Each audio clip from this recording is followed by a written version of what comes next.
Assalamualaikum warahmatullahi wabarakatuh. Alhamdulillahirabbil alamin wa bihi nasta'inu ala umuri dunya waddin. Wassalatu wassalamu ala khatamil anbiya'i wal mursalin wa ala alihi wa ashabihi ajmain, amma ba'd. Rabbi shrah li sadri wa yassir li amri wa hlul 'uqdatam min lisani yafqahu qawli. Mari kita buka majelis ini dengan bacaan basmalah. Bismillahirrahmanirrahim. Pagi ini kita akan bahas tentang syarafu sholatil jamaah, kemuliaan sholat jamaah. Ya, 2 kali pertemuan kita membahas fadhailus sholat. Ya. Pagi ini kita akan bahas tentang kemuliaan sholat jamaah. Saya ingin menjelaskan pada aspek fikihnya terlebih dahulu, ya. Sekalipun ini bukan kitab fikih, ya, lebih kepada kitab akhlak, tapi tidak ada salahnya pula kita membahas aspek fikihnya. Dalam hal hukum, ya, dalam hal hukum sholat jamaah itu memang diperselisihkan, ya. Jadi hukumnya itu diperselisihkan oleh ulama. Para imam mazhab itu berselisih tentang hukum sholat jamaah.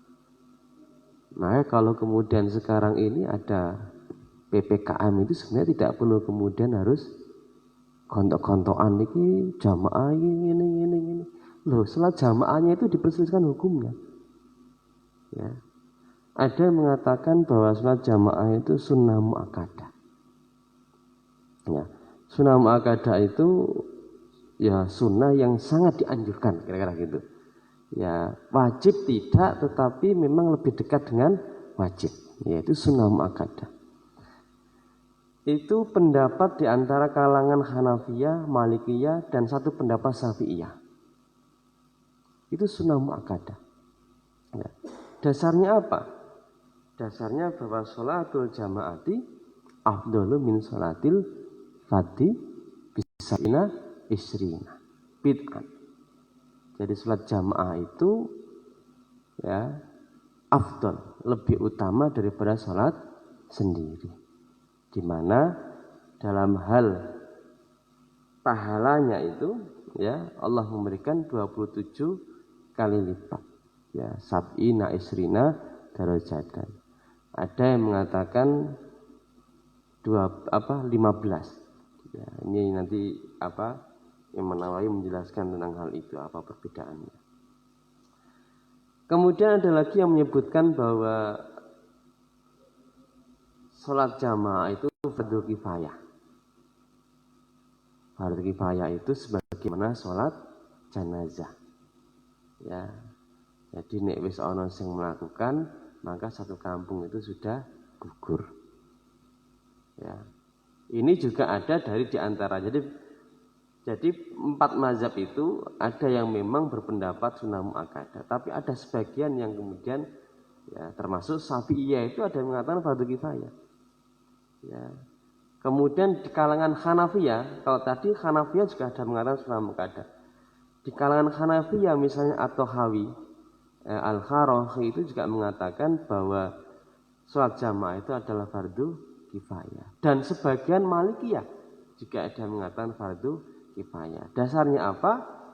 Di dalam riwayat Abu Dawud dari Abu Dzar, "Ma min salasati fi qaryatin wala badwin la tuqamu fihi musallatu ila qad istahwada alaihimus syaitan.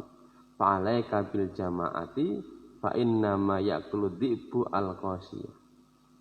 Tidaklah dari 3 ya, ma min salasatin 3 orang di dalam satu desa ya, dan tidak wala tuqamu fihi musallatu, dan tidak didirikan di dalamnya itu melaksanakan sholat illa qad istahwada alaihimus syaitan, kecuali sungguh Allah akan kecuali sungguh setan akan mengalahkan mereka. Ya. maka wajib fa'alaika maka atasmu bil jamaah. Fa inna mayaqudhibu al-qasya, karena sebenarnya adib itu serigala itu hanya makan kepada al-qasya, ya, kambing yang sendirian. Ya, kalau berjamaah itu agak ada rasa takut barangkali. Ya. Ini beberapa dalil berkaitan dengan bahwa sholat jamaah itu adalah fardu kifayah. Yang ketiga, ada yang mengatakan bahwa sholat jamaah itu fardu ain, ya wajib.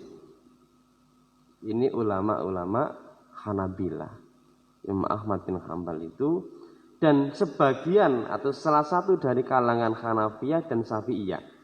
Ya, jadi Hanafiyah, Syafi'iyah itu ada yang mengatakan sholat muakkadah, ada yang mengatakan fardu kifayah, ada yang mengatakan fardu ain. Ya, jadi kalau disebut dengan kalangan Syafi'iyah itu ya mungkin diantara adalah ulama-ulamanya. Tapi kalau Imam Syafi'i itu berarti Imam Syafi'i sendiri. Ya. Nah, dasarnya apa? Berkaitan dengan sholat khauf.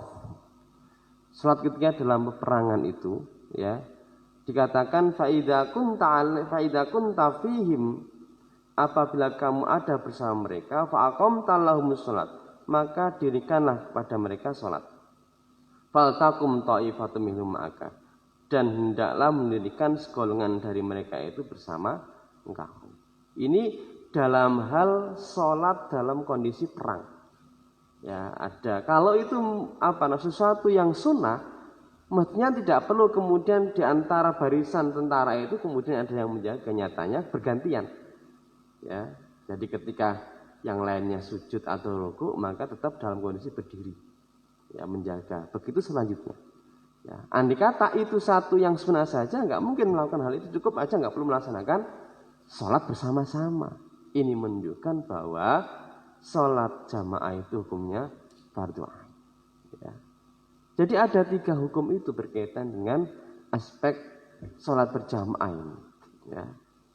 Nah, yang mendasarkan kepada hukum wajib ini atau fardu ain ini banyak sekali hadisnya. Misalnya berkaitan dengan Nabi pernah mau mengumpulkan kayu bakar, ya, kemudian digunakan untuk apa?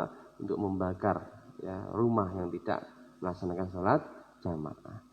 Lalu ada satu riwayat, ada namanya Abdullah itu, ya, orang buta yang tidak punya keluarga untuk nuntun dia ke masjid, kemudian datang kepada Rasulullah SAW minta rukhsah. Bolehkah saya tidak melaksanakan sholat berjamaah di masjid? Ya. Lalu kemudian Rasulullah sebenarnya sudah memberikan satu jawaban. Ya, karena mungkin jarak antara rumah dengan masjidnya terlalu jauh, dijawab iya. Tahu dipanggil lagi. Hal tasma'un nidaa, kata Rasulullah. Apakah engkau mendengar panggilan? Mendengar seruan adzan? Jawaban iya. Alaikal jamaah. Ya, tetap melaksanakan sholat jamaah. Dalam kondisi yang seperti itu saja, Rasulullah tetap kemudian menyuruh kepada orang yang buta tersebut untuk melaksanakan sholat jamaah. Ini beberapa dalil yang menunjukkan bahwa sholat jamaah itu adalah wajib. Ya, tapi intinya bahwa dalam hal sholat jamaah ini dalam aspek hukum memang diperselisihkan oleh para ulama. Ya. Kemudian lagi ada persoalan misalnya, bagaimana dengan bacaan? Ya, jadi bacaan imam atau bacaan makmum. Ya. Apakah makmum tetap membaca, ya, bacaan surat, ya, ketika imam baca, atau posisi makmum itu diam saja? Ini juga perkara yang diperselisihkan oleh ulama. Ada yang mengatakan bahwa bacaan imam itu sudah mewakili bacaan makmum. Sehingga ketika imam membaca, khususnya dalam salat jahar, ketika imam membaca, maka cukuplah makmum itu diam saja, mendengarkan bacaannya. Ya, kenapa? Ada satu ayat bahwa idza quri'al Qur'anu fastami'u lahu wa ansitu la'alakum turhamun. Apabila dibacakan Al-Qur'an, Ya, fastami'u maka dengarkanlah.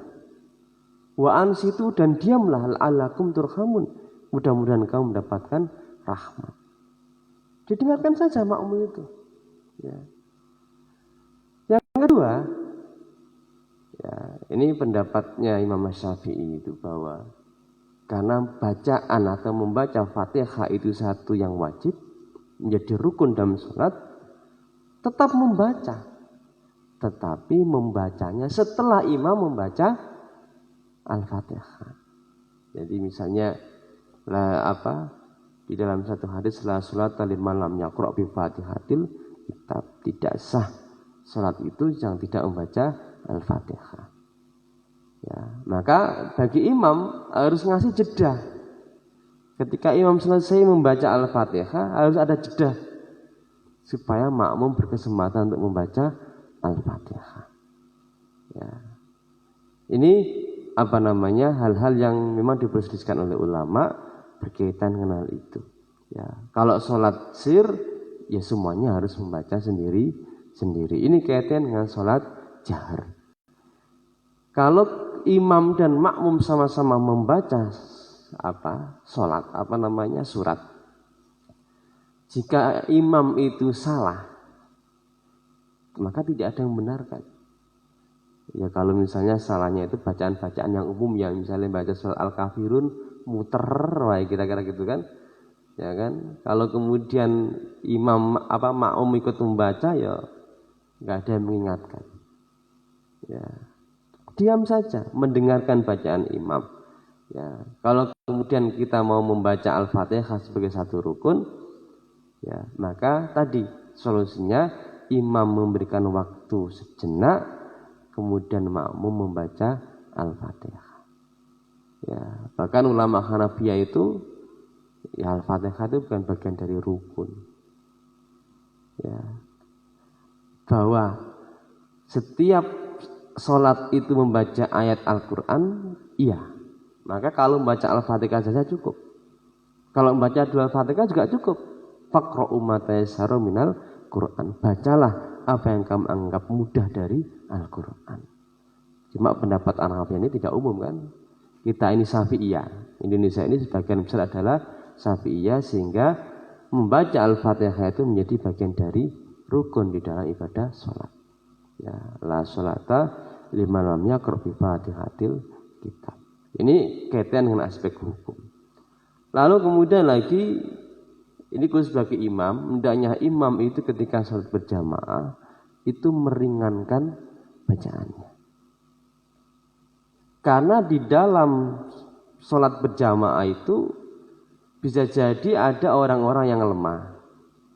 Ya, sikile wis tuwa, sikile dadi lemes, dadi bacane rondo suwe itu so ogel-ogel gitu. Ya. Atau ada orang yang sakit.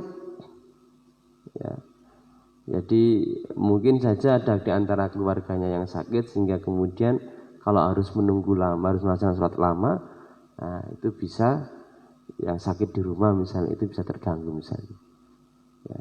Atau ada orang tua, ya. Faidha sholal nafsihi, kalau sholat untuk dunia sendiri, maksudnya sendirian, fal yutawil masa, perpanjang sakarep. Ya, itu kalau sholat sendirian, misalnya qiyamul lail, sholat tahajud itu silakan perpanjang. Ya, ini khusus bagi imam. Ya, imam itu harus melihat kondisi jamaahnya. Bahkan Rasulullah itu pernah mau membaca surat Al-Baqarah itu, mendengar ada tangisan bayi, Rasulullah segera untuk memutus. Ya, karena bisa jadi orang tuanya, ibunya itu gugup, ya mungkin minta susu dan lain sebagainya itu, sehingga kemudian Rasulullah untuk mempercepat bacaannya. Ya, ini khusus bagi imam, hendaklah kemudian fal yukhaffif, ya hendaklah meringankan di dalam bacaan, kecuali dari awal disepakati, ya disepakati bahwa nanti setiap, ya ini khususnya misalnya sholat taraweh gitu ya, sholat taraweh itu pokoknya 11 rakaat itu 1 juz rampung misalnya gitu, ya disepakati, ya mesti jamaah wis siap secara fisik secara mental dah siap. Ya. Nek kalau sholat umum kayak begini ini, ya imamnya bacaan panjang, makmum minggu ya jenis arep kusuk ra kusuk. Suwi men yo. Rampung-rampung. Nah, ini malah menyiksa dari jamaah yang ada. Ini beberapa hal kaitannya dengan aspek hukum dalam persoalan sholatul jamaah. Ya. Kemudian di antara kemuliaan, ya, kemuliaan sholat jamaah itu bahwa sholat jamaah itu lebih baik, ya. Tazidu ala sholati rajulin munfaridan, akan lebih baik daripada sholat seorang itu sendirian. Bi khamsin wa isrina di'fan. Ini ada yang menyebut riwayat 15 lipatan. Ya. Ya, ada bi khamsin wa isrina. Ya, 25 bukan 15. 25 di'fan. Dilipat gandakan 25. Tetapi juga ada riwayat yang menyebutkan 27 derajat. Ya, misalnya di dalam riwayat Abdullah bin Umar radhiyallahu anhuma, anna Rasulullah sallallahu alaihi wasallam qala salatul jamaati, salat jamaah itu afdalu, lebih utama, min salatil fadhi, daripada salat sendirian, bisab'in wa isrina darajatan, dengan 27 derajat. Ya. Wa fi riwayatin, di dalam riwayat yang lain, bi khamsin wa isrina darajatan, 25 derajat. Ini kata Imam An-Nawawi, di antara khilaf bena riwayat ini, ada perbedaan dua riwayat ini kata Imam An-Nawawi, berkait dengan kondisi orang yang sholat. Ada yang mendapatkan 25, ada yang mendapatkan 27, itu tergantung kamalus sholat, kesempurnaan sholat. Ya, menjaga kondisi ketika dia sholat, kekhusyuannya, termasuk wakal suatu jama'uha, termasuk banyaknya jamaahnya. Ya. Jadi sholat 3 orang dengan 2 orang itu lebih baik sholat yang 3 orang. Imam 1, makmumnya 2. Ya. 2 orang itu termasuk jamaah, imam dan makmum. Tapi dalam aspek derajat, ya, di sisi Allah Subhanahu wa taala itu tetap yang paling banyak itu yang lebih baik. Ya. Ini keutamaan yang pertama, bahwa sholat jamaah itu Allah memberikan 25 sampai 20 derajat. Ya. Ya, kalau misalnya mendapatkan 27 derajat itu, dia jadi karena kesempurnaan sholatnya, menjaga kondisi-kondisi ketika dia sholat, berusaha untuk memahami makna per makna bacaan yang dia baca, ya, berusaha untuk khusyuk di dalam melaksanakan sholatnya. Ya, ini di antara fadilah yang pertama. Ya. Kemudian yang kedua, fadilah sholat jamaah itu maghfiratud dzunub, ya, akan diampuni dosa-dosanya. Ya, diampuni dosa-dosanya. Dari Utsman radhiyallahu anhu annahu qala, sami'tu Rasulullah sallallahu alaihi wasallam yaqul, saya mendengar Rasulullah sallallahu alaihi wasallam bersabda, man tawaddoa, siapa yang berwudu, fa asbagha, kemudian ia menyempurnakan al-wudu awudu summa masa ila sholati, kemudian berjalan menuju ke sholat maktubatin yang diwajibkan, fasallaha ma'al imam, maka sholatnya ia bersama imam pada sholat jamaah, ghufira lahu dhanbuhu, maka akan diampuni baginya dosa-dosa. Ya. Bahkan setiap langkah yang kita lakukan, ya, setiap langkah itu bisa menggugurkan kesalahan-kesalahan. Maka semakin jauh langkah kita menuju masjid jamaah, maka semakin banyak kesalahan-kesalahan kita yang gugur bersama setiap langkah yang kita lakukan. Ya, ini diantara fadilahnya. Ya. Maka tentunya salat jamaah di masjid yang lebih jauh itu mungkin lebih baik daripada salat jamaah di masjid yang lebih dekat. Ya, ini kaitan dengan aspek keutamaan. Ya. Jadi setiap langkah itu, maka tidak boleh gerusa-gerusu. Ya, sekalipun imam sudah melaksanakan sholat, tidak boleh kemudian saling berlari. Biasa aja berjalan. Ya. Karena tetap akan dihitung sebagai satu sholat jamaah. Ya, nanti akan di belakang ini dikasihkan sebagai tadi. Tidak boleh kemudian itu. Ya, wah sudah komat itu. Ya, Pak Saliman sudah takbir Allahu Akbar. Ya, kemudian berlari supaya bisa mendapatkan. Tidak usah berlari. Ya, cukup biasa berjalan biasa saja itu. Ya. Karena apa? Tetap saja nanti akan dihitung sebagaimana sholat berjamaah. Ya. Dan seandainya misalnya, ya ini lagi aspek fikihnya. Kita ya masuk kemudian imam sudah melakukan ruku, ya. Dan kita ngikuti, ya kita mendapatkan ruku saja, berarti tidak membaca Al-Fatihah macam-macam kan, itu berarti kan menunjukkan bahwa Fatihah tidak wajib. Nyatanya di dalam satu hadis, idza adrakta raqatan, ya faqad aqamta sholata. Jika kamu mendapati ruku saja, maka sungguh kamu sudah mendapatkan satu rakaat. Jadi misalnya pas datang Pak Yai Salimun sudah ruku, lalu kemudian kita datang takbir Allahu Akbar, ikut ruku, itu sudah kita mendapatkan satu rakaat. Ya, jadi batasannya adalah ruku. Loh berarti nggak baca Al-Fatihah Pak? Nah ini menunjukkan bahwa Al-Fatihah itu bukan satu yang wajib. Kalau wajib mestinya Nabi tidak mengatakan idza atau tarakatan faqad aqamta sholata. Ya, mestinya Nabi tidak menyebutkan seperti itu. Ya. Ini apa namanya dalam hal aspek fikihnya seperti itu. Ya. Jadi ini keutamaan yang kedua adalah orang yang sholat jamaah itu maghfiratud dzunubi, akan diampuni dosa-dosanya. Kemudian yang selanjutnya wa minha di antara sarafus sholati jamaah. Keutamaan kemuliaan salat jamaah itu annaman khafadha al jamaah. Orang yang menjaga salat jamaah itu akan mendapatkan dua perkara. Ya.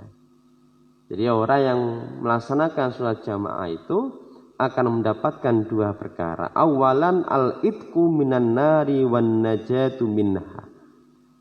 Terbebaskan dari neraka dan keselamatan. Ya, wan najatu minha, akan mendapatkan keselamatan ya dari siksa neraka itu. Al-itqu minan nar wan najatu minha. Yang kedua sanian as-salamatu minan nifaq. Selamat dari nifak. Ya, orang munafik itu nek salat itu malas-malasan. Ya, jadi dengan kita salat jamaah itu kita terselamatkan. Ya. Nek salat dhewe itu cepet-cepetan, ya kan, orang wong. Tapi begitu salat jamaah itu kita akan betul-betul menata, nggak bisa kemudian kita ada ria'an nas, ahbar kusuk kemudian itu bisa terjaga kita itu. Ya, nah biasanya ini ya apa namanya di antara sifat munafik itu ya bermalas-malasan ketika melaksanakan salat jamaah. Ya ingin salat dhewean baru didelok wong kemudian salate cepat sementing kewajiban dilaksanakan. Nah ini salah satu fadilah salamatu minan nifaq. Ya, selamatnya dari penyakit munafik dalam dirinya. Ya, maka ada beberapa spanduk itu perjalanan yang paling jauh itu bukan menaiki gunung, tetapi perjalanan menuju ke masjid.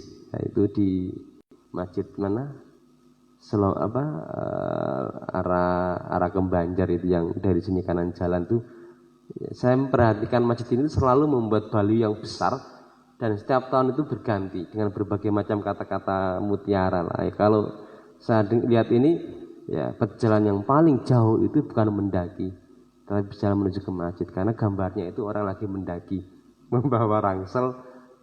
Jadi yang paling jauh itu jalan menuju ke masjid. Padahal ya ya dekat situ aja masjid. Tapi abotnya luar biasa. Nah ini dengan kita melaksanakan jamaah itu kita terhindar dari minan nifaq. Karena di antara penyakit orang munafik itu bermalas-malasan ketika melaksanakan sholat berjamaah. Ya. Di dalam satu riwayat, faqad ja'an Anasin bin Malik. Ya, ini dari riwayat At-Tirmidzi.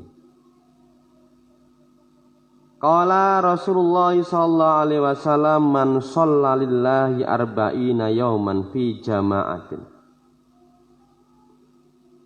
Man siapanya orang yang sholat lillahi karena Allah arba'ina yauman 40 hari fi jama'atin di dalam jamaah yudrikut takbiratal ula yang selalu mendapati takbir pertama ya kan berarti ya sebelum pas adzan sudah datang di masjid supaya dia mendapati takbir yang pertama ya bersama imam tentunya.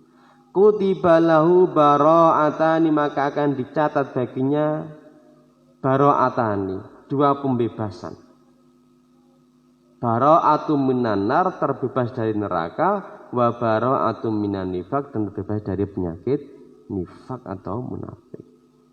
Ya, ini ada batas tidak kemudian berarti nek wis 40 hari wis cukup itu tidak. Ya, Nabi hanya memberikan batasan ya 40 hari ya sebagai teskis nek 40 hari jamaah rutin orang pedot ya selalu mendapati takbir pertama dari imam ikuti ya maka dia akan mendapatkan 2 perkara terbebasnya dari neraka dan terbebasnya dari penyakit ya, umumnya nek wis 40 dina iku ya iso ajek kira-kira gitu ya saya tidak tahu kenapa 40 hari tapi memang 40 hari itu satu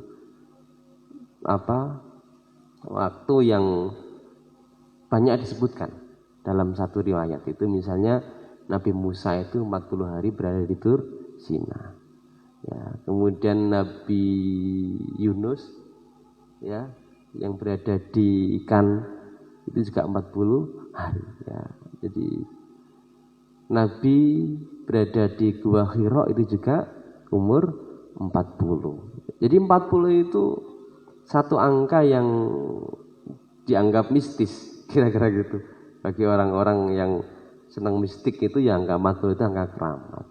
Nah saya tidak tahu kenapa kemudian Rasulullah menyebut siapa yang sholat karena Allah selama 40 hari dan ia mendapati yudrikul takbiratul ula mendapati takbir yang pertama itu berarti dia selalu ya tidak pernah ketinggalan. Ya, maka dia mendapatkan 2 hal, terbebasnya dari neraka dan terbebasnya dari an-nifaq. Ya. Ini ya hadis yang pertama. Kemudian yang kedua, wajah aidan ya, an Umar bin Al-Khattab radhiyallahu anhu anin Nabi sallallahu alaihi wasallam. Riwayat Ibnu Majah. Man sholla fi masjidin jama'atan. Siapa yang melaksanakan sholat di masjid dalam keadaan berjamaah arba'ina lailatan selama 40 malam la tafutu rakaatul ula tidak ketinggalan rakaat yang pertama min sholatil isya'i ini sholat isya kataballahu lahu bi itqan minan nar maka Allah akan mencatatnya baginya terbebasnya dari neraka. Ya. Sholat isya itu kan termasuk sholat yang rondok, waktunya ya panjang ya, tapi justru karena waktu panjang itu orang sering kemudian terlena. Ya ngusik itu. Ya, alasannya karena waktunya panjang. Ya. Termasuk diantaranya misalnya yang sering kali ini pengalaman saya nyekrining calon karyawan. Ya, saya ini biasa nyekrining calon karyawan itu. Ya, kalau saya bertanya tentang sholat itu, ya sholat. Ya, pernah bolong pernah. Biasanya sholat apa? Ya sholat asar karena bukan bocah-bocah nom kan bal-balan, bedolanan macam-macam. Ya, yang kedua isya. Ya, isya ini 2 sholat ini ya, atau yang ketiga itu sholat subuh. Ya, sholat subuh itu enak-enaknya tidur. Ya, Jadi ini maka kemudian Rasulullah memberikan kekhususan orang yang melaksanakan sholat jamaah di masjid 40 malam, ya, tidak pernah meninggalkan ya satu rakaat ya di rakaat awal, la tafutu rakaatul ula min sholatil isya, dari sholat isya, maka Allah mencatat baginya apa? Itqam minan nar, terbebasnya dari api neraka. Nah, ini fadilah yang ketiga. Jadi orang yang melaksanakan sholat jamaah itu, maka dia mendapatkan dua hal: terbebasnya dari api neraka, dan yang kedua salamatun minan nifaq, selamatnya dia dari penyakit kemunafikan. Kemudian yang lainnya, wa min fadhail jamaah anna sawabaha yaksulu liman azima ala huduriha, bahwa pahala orang yang sholat berjamaah itu hasilnya ditentukan bagi orang yang punya azam untuk selalu hadir. Azam ya. Sekalipun walau lam yudrikha, sekalipun dia tidak mendapatinya ya. Kalau tadi minimal mendapatkan, tidak ketinggalan di takbir yang pertama, tapi sudah punya azam ya untuk melaksanakan sholat jamaah, lalu kemudian karena satu hal, maka biniyatihi, karena niatnya saja itu tafaddulan minallahi, dia sudah mendapatkan keutamaan dari Allah Subhanahu wa ta'ala. Nah, ini sudah punya azam, tapi karena satu hal lalu kemudian dia ketinggalan, itu sudah dicatat sebagai keutamaan dari Allah Subhanahu wa ta'ala. Ya. Dari Abu Hurairah radhiyallahu anhu, qala Rasulullah sallallahu alaihi wasallam man tawaddu'a, siapakah yang berwudu sa'aksana wudu'a, kemudian membaguskan wudunya, summa roha, kemudian ia pergi ke masjid ya, fawajadan nasa qad shallu, lalu menjumpai manusia sudah melaksanakan sholat ya kan, dia mungkin karena keturunan atau mungkin karena satu hal ya, tapi sudah punya azam untuk melaksanakan sholat jamaah itu, a'tahullahu misla ajri man shallaha, Allah akan memberikan pahala seperti pahalanya orang yang sholat berjamaah. Wa hadaraha, dan orang yang hadir melaksanakan berjamaah itu lam yanqusu dzalika, tidak berkurang dari sedikit pun, min ujurim sayan, dari pahala mereka sedikit pun. Ini kalau sudah dari awal punya azam untuk melaksanakan sholat jamaah, sudah mau hadir cuma karena satu dan lain hal yang tidak bisa ditinggalkan, lalu kemudian dia pergi ya, untuk melaksanakan sholat di masjid, tetapi dijumpai, didapati ternyata wis rampung ya, wis rampung, maka oleh Allah tetap diberikan pahala seperti pahalanya orang yang sholat jamaah ya. Ini diriwayatkan oleh Abu Dawud wan Nasa'i wal Hakim ya. Ini apa namanya, di antara fadilahnya itu ya. Maka Bapak-bapak sekalian, ini khususnya bagi laki-laki ya, tentunya kalau dihukumi satu kewajiban, maka wajib bagi laki-laki. Tapi bagi ibu-ibu yang mau melaksanakan sholat jamaah, maka suaminya tidak boleh mencegahnya ya, suaminya tidak boleh menyegahnya, tetap sholat di rumah itu lebih baik bagi seorang perempuan ya. Ini berkaitan dengan aspek fitnah dan macam-macamnya itu. Tapi ini sekarang kan rame ya, saya kira ya. Yang kedua ya termasuk syiar ya, ini masjid itu makmur ya, karena anak-anak mulai dari yang dewasa, remaja itu melaksanakan sholat kan menjadi apa, makmur masjid itu, dan itu bagian dari syiar ya. Apalagi kalau kemudian sholat jamaah subuh itu sama dengan sholat sholat Jumat, nah, itu juga jauh lebih dahsyat ya. Jadi ya tidak semuanya harus menyentuh Jogarian ya, tidak semuanya harus menyentuh Jogarian. Jogarian itu memang selalu jamaahnya penuh, tetapi ya bisa aja Masjid Mujahidin itu membuat sesuatu yang berbeda dengan Jogarian misalnya. Nah, ini apa namanya, bagian dari memakmurkan masjid itu ya tidak boleh kalau kemudian ada ibu-ibu yang mau jamaah, suaminya tidak boleh melarangnya. Ya.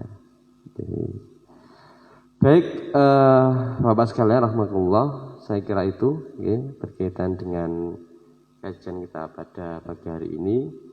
Ada banyak sebenarnya, ya. Misalnya saya bilang satu lagi kaitan dengan jamaah. Anna mahbubatun ilallah. Salat jamaah itu sesuatu yang dicintai oleh Allah Subhanahu wa taala. Ya, dan tentunya dikatakan di sini wa kullama kanat kasiratu kanat ahabbu ilaihi. Dan tentunya yang banyak itu ahabbah, yang paling cintai. Fasalatu salah satu afdhalum minal isnaini. Salat dengan 3 orang itu lebih utama daripada yang 2. 4 orang itu lebih utama daripada yang 3. Dan begitu pula semakin banyak salat berjamaah itu semakin Allah itu cinta kepadanya. Maka ya kalau bisa misalnya mujahidin itu jamaahnya banyak gitu ya, ini sesuatu yang dicintai oleh Allah Subhanahu wa taala. Ya, di dalam satu riwayat dikatakan begini. Ubay bin Ka'ab radhiyallahu anhu qala shalla bina Rasulullah SAW. Kami sholat bersama Rasulullah SAW yauman subhan, pada waktu sholat subuh. Faqala, maka Rasul berkata, asahidu fulanan, apakah fulan ini datang? Ya, tidak disebutkan fulan ini siapa, ya, karena Nabi itu sebenarnya mempunyai rahasia di antara para orang-orang yang hadir itu adalah siapa orang-orang yang munafik itu. Ya. Ada satu orang yang diberikan nama-nama siapa orang munafik itu, yang bernama Hudzaifah bin Yamamah itu. Hudzaifah inilah pemegang nama-nama orang munafik. Jadi ini bocor itu stabilitas, ya, keamanan itu bisa geger. Oh, munafik itu munafik.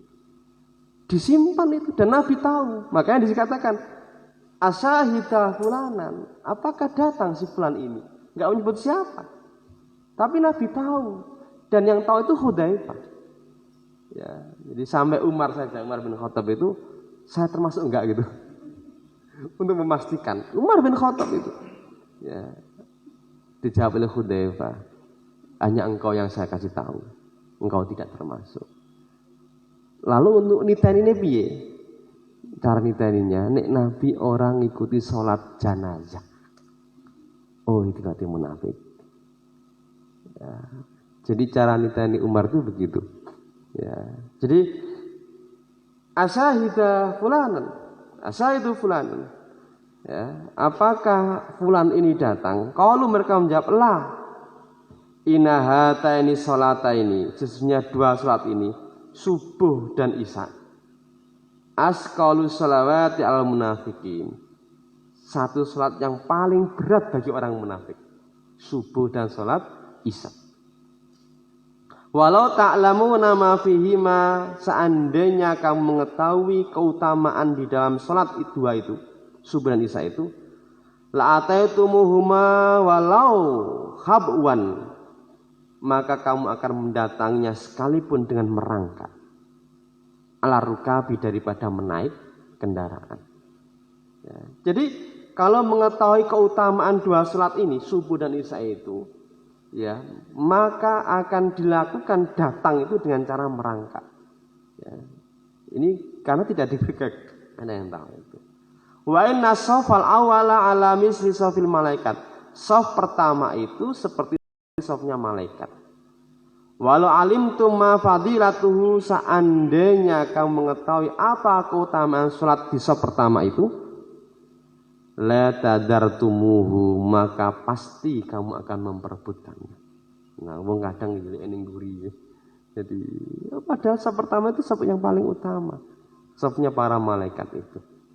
Ya, karena kita enggak tahu, ya.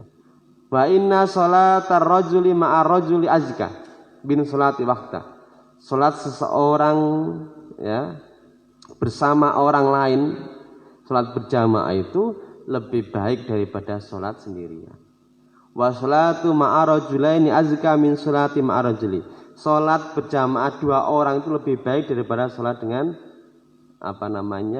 satu orang. Ya, berarti 3. 1 imam, 2 makmum. Kalau 1 imam, 1 makmum itu kan 2 orang. Itu tetap lebih baik yang 2, yang 3, ya. Wa kullu maka surahabu ilallah azza wajalla. Setiap yang banyak itu yang paling dicintai oleh Allah Subhanahu wa taala. Jamaah yang akeh itu ya cintai Allah. Di Masjid Mujahidin itu jamaahnya setiap jamaah ya minimal di salat ini ya. Maghrib Isya kan banyak di rumah gitu. Kalau siang itu kerja. Ya ini kalau sudah dicintai oleh Allah itu ya kondisi kampung itu kan menjadi kondisi yang adem. Ya, rahmat Allah itu berarti hadir di dalam kampung tersebut. Oke, saya kira itu beberapa hal kaitan dengan syarafu wa fadilatu salatul jamaah. Ngaten ada yang mau ditanyakan, diskusikan? Nggih, monggo, Pak. Waalaikumsalam.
Jadi kaitannya dengan kita mau masbuk nih.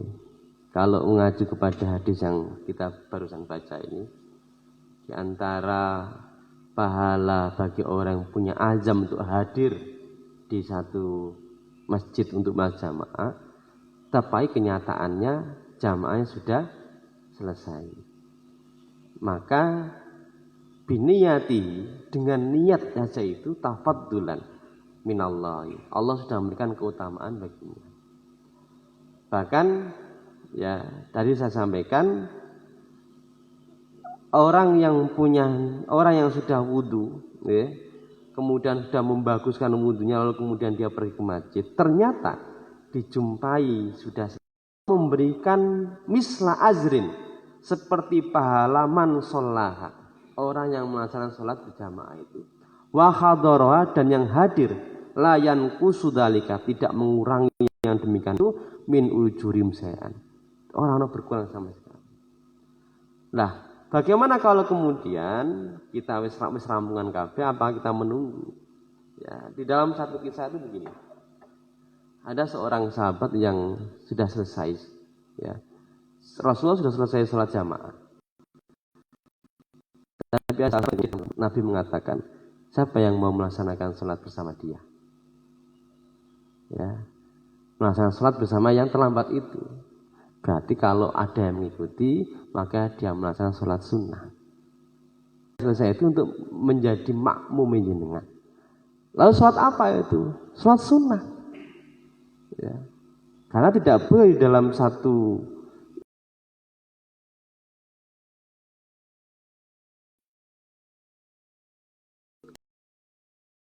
tapi melaksanakan sholat sunnah. Nah ini diperbolehkan di dalam pelaksanaan itu, ya, karena dalam satu riwayat juga Mu'adz bin Jabal itu pernah sholat bersama Rasulullah. Lalu kemudian kembali ke kaumnya, Mu'adz bin Jabal mengimami kaumnya. Padahal sholat Mu'adz bin Jabal sudah melaksanakan sholat. Lalu sholat apa itu? Ya sholat sunnah. Tapi makmumnya tetap melaksanakan sholat sebagaimana yang dikerjakan, sholatul adha. Jadi beda dengan makmum dan imam itu diperbolehkan dalam konteks imam, dalam konteks niat. Ya. Yang diikuti makmum itu hanya gerakannya. Innama ju'ilal imamu liyu'tama bi fa idza kabbara fakabbiru fa idza raka'a farka'u fa idza sajada fajudu fala yukhalifu. Jangan menyelisih mereka dalam hal gerakan-gerakan yang sudah menjadi ketentuan rukun-rukun sholatnya. Ya, ini kemudian yang kedua kaitannya dengan tanggung jawab imam. Memang imam itu dipilih aqarru, yang paling baik bacaannya dan tentunya yang paling memahami isi Al-Quran. Ya, itu imam yang paling baik, ya, yang paham. Ya, kan ketentuan imam itu begini. Ya, ini ada 2 orang maka yang paling paham Al-Quran, ya, dan yang paling paham hadis. Ya, ini podo pahami, ya podo pahami. Sing ana wong loro iki Al-Qur'an ya paham, apalan ya mungkin podo hafite, hadis ya podo hafalan. Sama-sama. Maka lihat umure. Ya kan? Jadi ada beberapa kriteria itu. Tidak kemudian wong tua ora. Walaupun ada orang muda tapi dia punya hafalan yang baik, punya pemahaman Al-Qur'an yang baik, pemahaman, maka dia jadi imam. Ya. Tapi dia masih muda. Enggak. Ketentuan imam itu bukan yang tua, yang paling tua itu yang terakhir. Tapi yang dilihat adalah dia dari sisi keilmuan terlebih dahulu. Ya, karena ini ada tanggung jawab tadi itu. Ya, bacaan imam itu sudah termasuk bacaan makmum. Ya, maka imam itu harus paham. Ya, walaupun dihafal Quran nggak boleh kemudian terus suratnya panjang-panjang gitu. Tidak boleh. Ya, harus mengerti kondisi jamaahnya. Ya, karena dia punya tanggung jawab. Memimpin kan dia, memimpin, dia bertanggung jawab terhadap makmum yang dipimpinnya. Dalam hal apa? Dalam bacaan, dalam hal gerakannya. Ya. Itu nggih, Pak. Nggih. Wonten malih? Barangkali ada? Nggih, Pak Agus. Waalaikumsalam.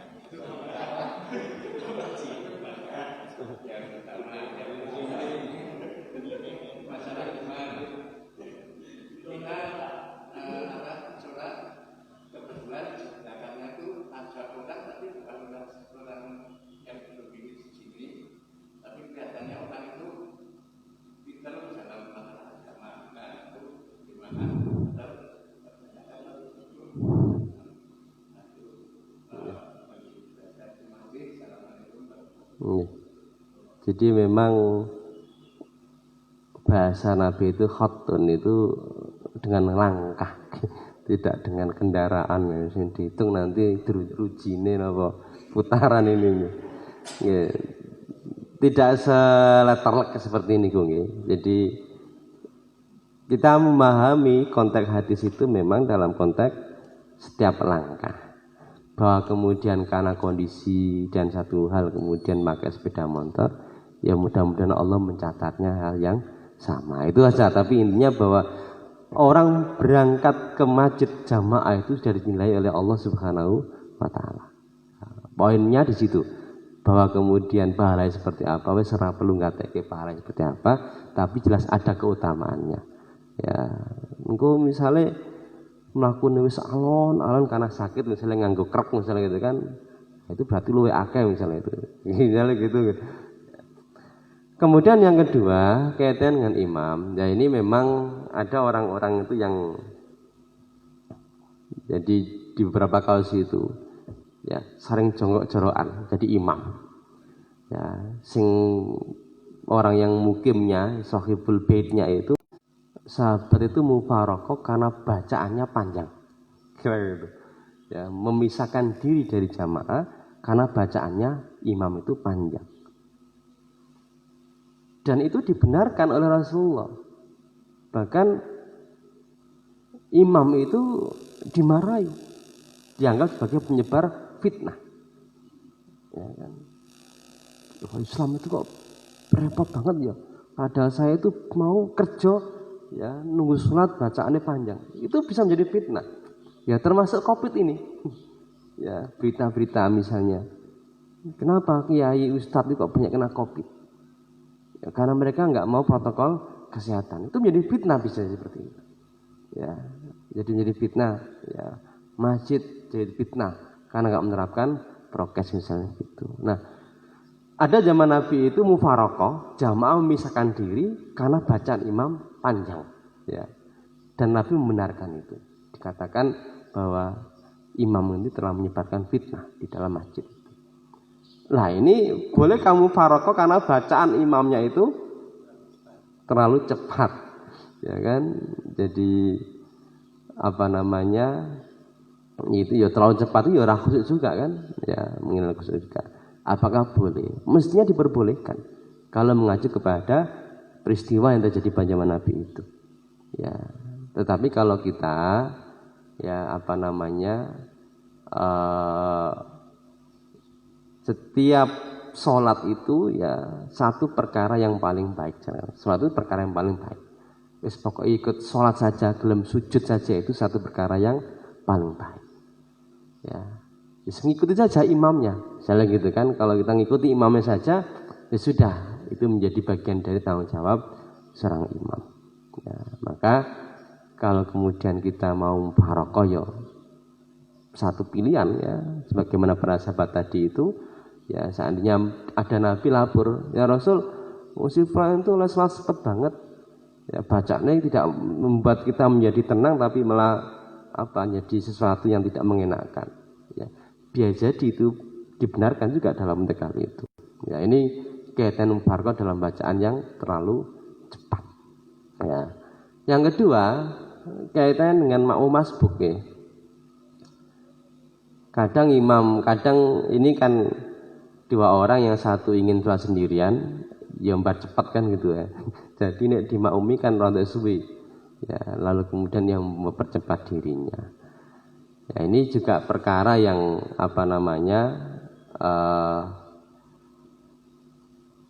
kalau sudah masbuk itu sebenarnya siapapun ya kita bisa mengajak siapapun untuk bisa melaksanakan sholat berjamaah.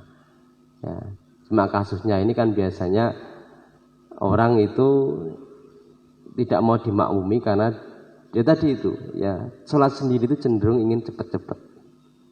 Ya. Sementara kalau sholat jamaah, apalagi kalau sholat jahar, maka dia harus menjaharkan bacaannya, itu bisa menjadi lama.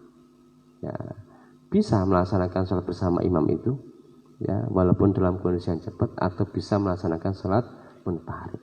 Ya, sholat munfarid itu kan sebenarnya persoalan lebih pada pahala yang diberikan itu menjadi tidak sebagaimana sholat berjamaah. Karena yang namanya jamaah itu 2 orang juga berjamaah, 3 orang juga berjamaah. Maka ketika Nabi sudah selesai sholat jamaah, ada orang yang telat, Nabi mengatakan siapa yang mau melaksanakan sholat tambahan, maka sholatlah bersama si fulan ini. Ya, diperbolehkan. Oke, kira-kira gitu, Bapak sekalian. Nah.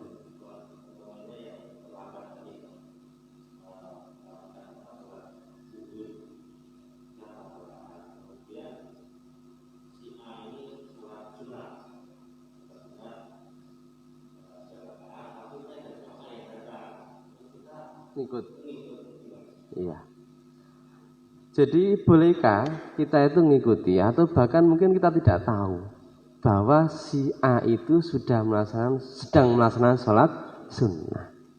Ngerti ini kan melaksanakan sholat wajib, bang kita ini habis sholat jamaah lalu kemudian telat, lalu ada yang sholat mungkin dia juga termasuk yang masbuk. Ya ternyata beda. Boleh apa? Apakah diperbolehkan beda niat imam dengan makmum? Diperbolehkan. Tadi saya contohkan, Mu'adz bin Jabal itu habis sholat bersama Rasulullah SAW, sholat wajib. Lalu kemudian kembali ke kaumnya, Mu'adz menjadi imam. Apa sholat Mu'adz itu? Sholat sunnah. Ya, makmumnya sholat wajib. Dan itu diperbolehkan. Ini karena apa? Karena niat makmum itu niat untuk dirinya sendiri. Ya. Seandainya berbeda, ini kata Imam Syafi'i, berbeda dengan niat imam, maka tidak menyebabkan batalnya sholat. Ya, nyatanya nih imam batal, nopo mukmin batal.